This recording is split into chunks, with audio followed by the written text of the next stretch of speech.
Hey guys, welcome to All Electronics. I'm Gregory, and in this video we are going to understand how an FSK receiver works. We have here circuit diagrams and also simulations. Let's go.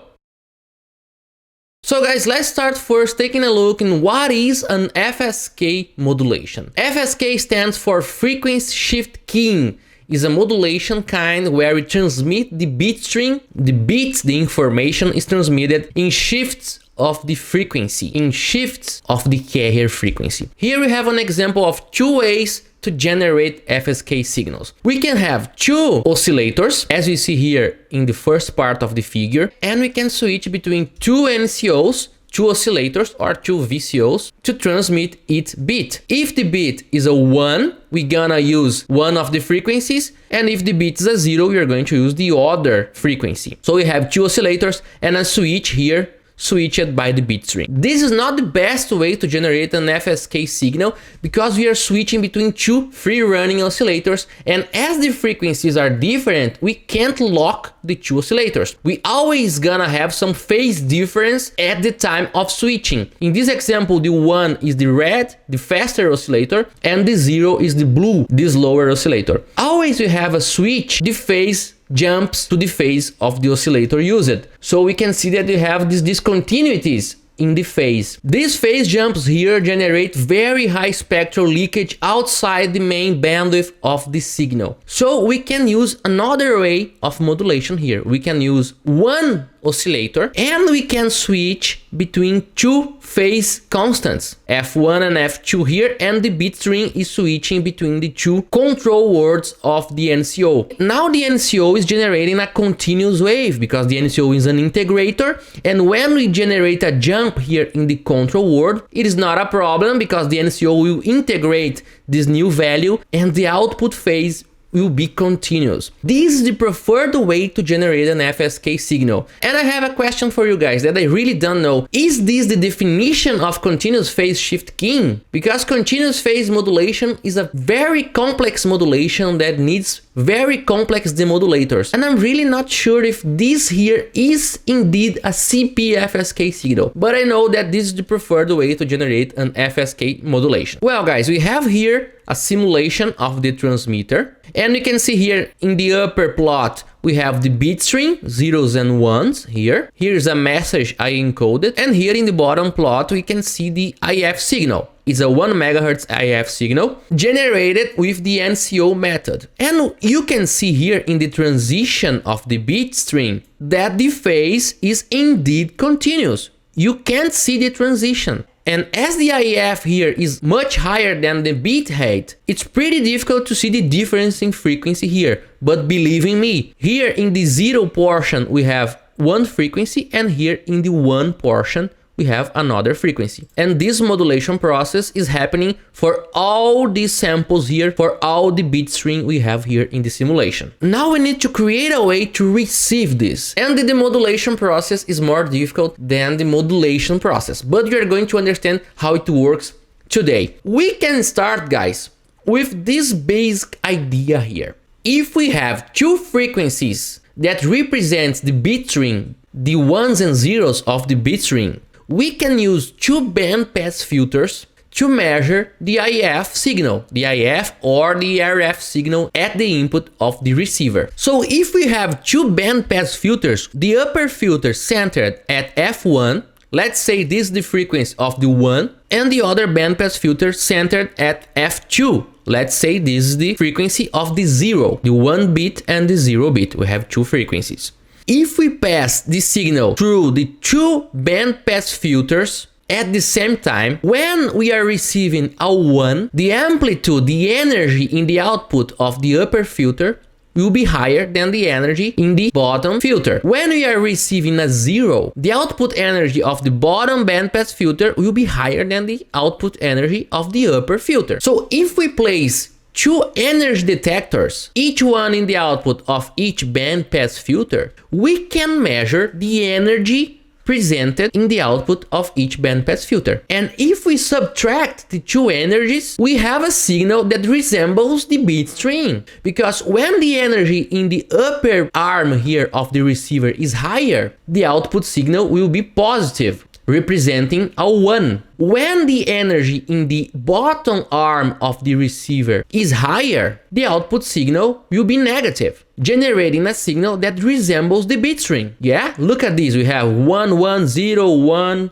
0 1, pretty much is equal to the bitstream. Yeah, and indeed this technique here works, guys. This technique is one of the ways to receive an FSK signal, and it works great. But how can we implement this in an FPGA? If we are using bandpass filtering, we probably need a finite impulse response filter that's gonna use a lot of multiplications and a lot of hardware. We need a lot of transistors, logic gates to generate the two bandpass filters. So we need to encounter a better way of detecting, of generating this bandpass action here, of generating this way here of measuring the energy of each frequency in the input signal. And guys, what happens if we down convert the signal and use only low pass filters? We can down convert the signal using two local oscillators and use two low pass filters in the place of band pass filters. We can see it here. So in this example here,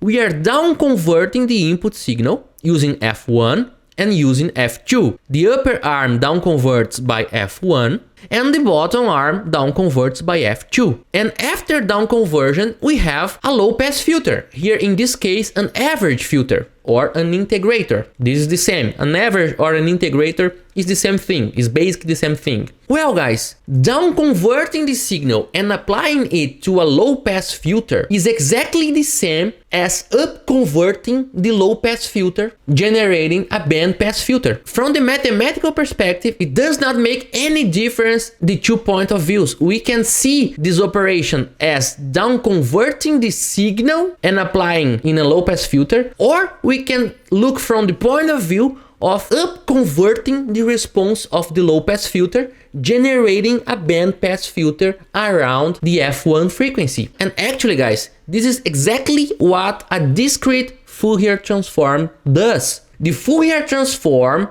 multiplies the input signal with a frequency of the beam it's measuring and averages the results. Take a look here in the mathematical description of the Fourier transform. It is exactly what we are doing here. We are multiplying the input signal with a sine wave and we are integrating, adding all the points. These two arms here are actually implementing two beams of a DFT, of a discrete Fourier transform. We are doing a Fourier transform here. The upper arm here is detecting the energy at F1 and the lower arm here, the bottom arm, is detecting the energy in the beam of frequency F2. We removed the bandpass filter that is pretty difficult to implement and we replaced it with two oscillators, two multiplications and an average filter that is pretty easy to implement. The average filter can be implemented with a circular buffer, pretty easy to implement in FPGAs as example. And this is actually doing the same thing as applying a band pass filter. From the mathematical perspective, it is equivalent. We can think we are up converting the response of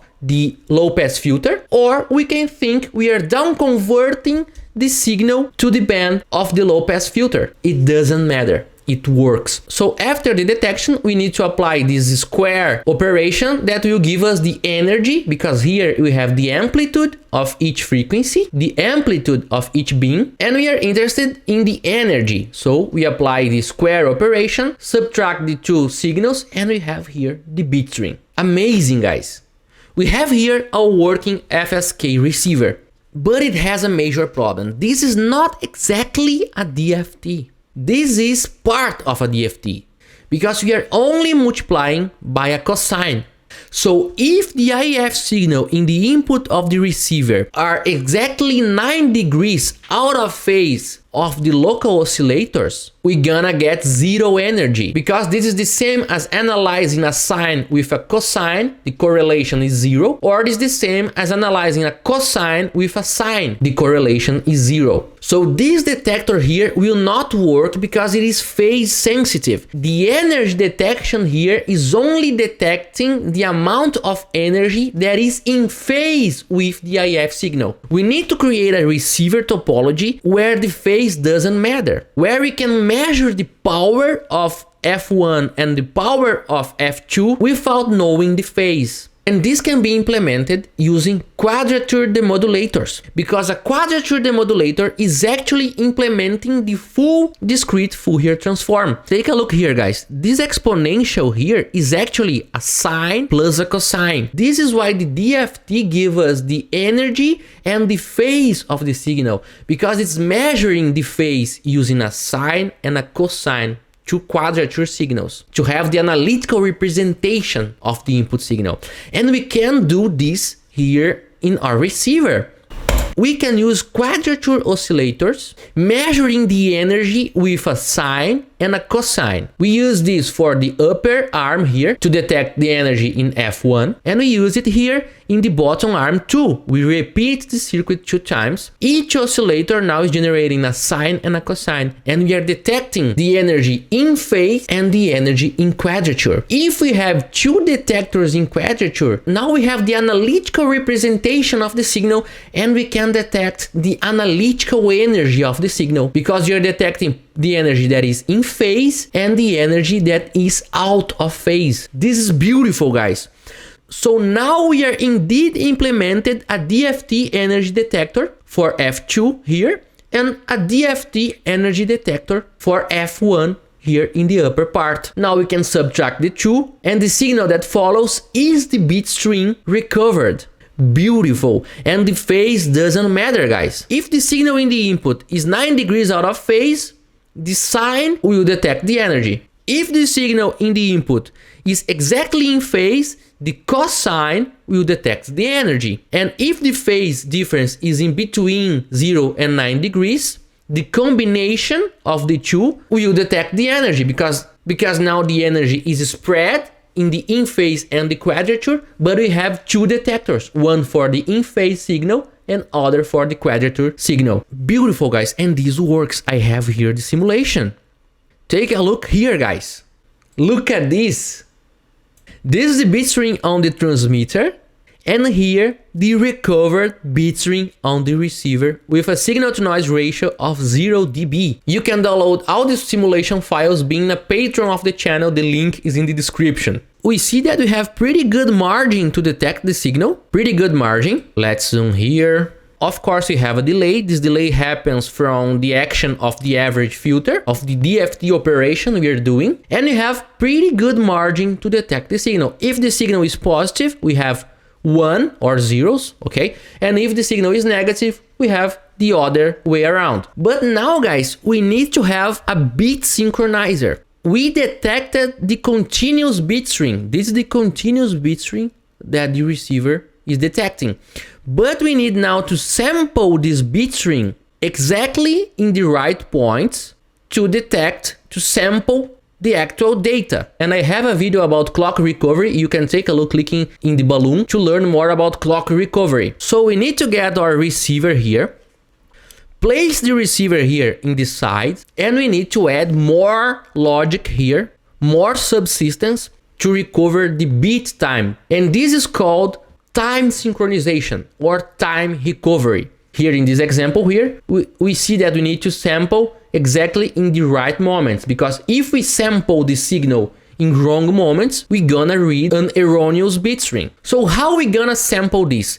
In this simulation here, guys, I used a Gardner Error Detector and a time synchronization feedback loop. So what we need to make? We need to sample the energy in the output of the integrators. So we put here 4 samplers, 1 for each arm here of the receiver, 2 for the F1 and 2 for the F2 arm here. And these samplers here will be activated by this NCO here is running at 2 times the bit rate. So we are sampling the energy 2 times per bit. In this case here, we have a binary system. Each baud is represented by 1 bit. Okay, so here in this case, we are sampling at 2 times the bit rate of the system. And for each sample, we measure the energy of the signal and calculates the current bitstream value. These bitstream values calculated are the input to the block that follows. The block that follows is a block that can understand the error of synchronization of the sampling action here. We need to detect if we are sampling in the correct times or in the wrong times.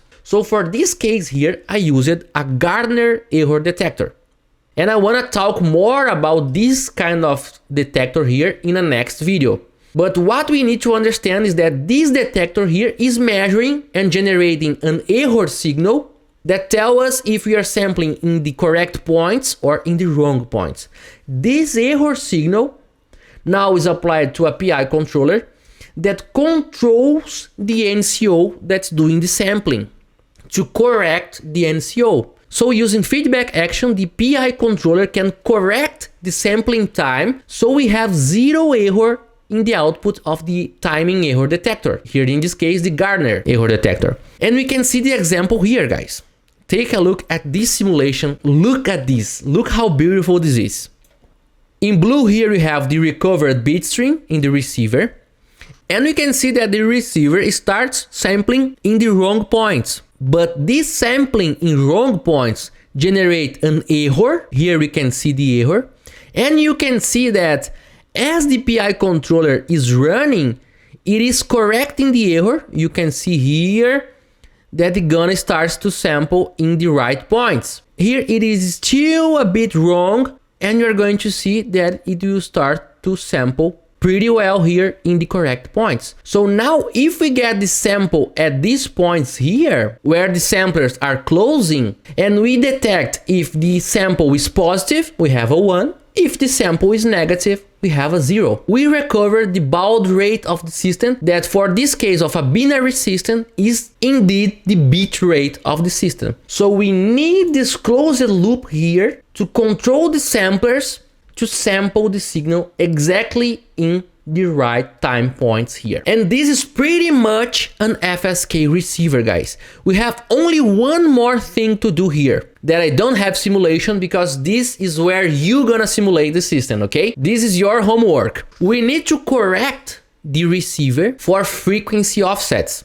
The receiver is running using its own clock, and the signal we are reading is being received and was generated in the transmitter using the transmitter clock. So we probably gonna have frequencies offset. If the frequency offset is high, the energy detectors will start to fail, because remember, the energy detectors are nothing more than 2 bandpass filters and 2 energy detectors in the outputs of the bandpass filters. If the receiver is running in a wrong clock rate, the bandpass center frequency will be in different frequencies and the sensibility of the receiver is going to be reduced. So we need to correct for small offsets of frequency. And how we do this, guys? We need here, I promise you this is the last slide, we need another closed loop system here that is generating a correction in the NCOs. Remember, if we change the frequency of the NCOs here, this is exactly equal to change the bandpass center frequency of the energy detectors. Exactly equal, exactly mathematical equal. So how we are going to detect offsets of frequency? Actually, this is pretty easy, guys, because think with me, the bit string has this random nature where we have zeros and ones in a random way. So if we average the samples of the bit string, the average needs to be 0, because in the long term we are going to have the same amount of ones and the same amount of zeros. The data is random. If we have an offset from 0 in the average of the samples, we have a frequency offset, because the energy in the 1 or the energy in the 0 is higher or lower. If the receiver is exactly centered, the energy from 1s and the energy from 0s gonna be the same. So we need to have a loop that is detecting if this is happening. Take a look at this, guys. Actually, Actually, it needs to detect if this situation here is happening. If we have a frequency offset, the average here of the points, the zeros and ones, will deviate from 0. And if the average deviates from 0, we need to detect it and correct the frequencies of the NCOs to center the bandpass responses in F1 and F2. And how can we do this? This is pretty easy. We can pass the bitstream in a long-term low pass, a low pass that is so close that it don't see the bitstream, it sees only the average of the signal. And the output of this long-term low pass follows in a PI controller that generates the error correction for the NCOs. So this outer feedback loop here will correct for the offset in the bitstream that is actually correcting the frequency offset of the receiver. And this is a complete FSK receiver, guys, that you can easily implement in an FPGA. And one thing that's really interesting about this setup here, guys, is that the input signal can be a square wave, because here the information is presented in the frequency of the signal. So if we have an IF amplifier here in the input that is limiting the signal, that is amplifying a lot the signal until the amplifier clips, you can detect the FSK signal directly with the pin of the FPGA. You don't need any analog electronics to decode an FSK signal. This is pretty beautiful, guys. This is pretty beautiful. So guys, I hope you liked this video. If so, please subscribe to the channel, give it a thumbs up, and you can become a patron of the channel to support the videos, support the channels, and to have access to the simulation files of this FSK receiver here. Thank you so much, and I see you in the next video of Our Electronics.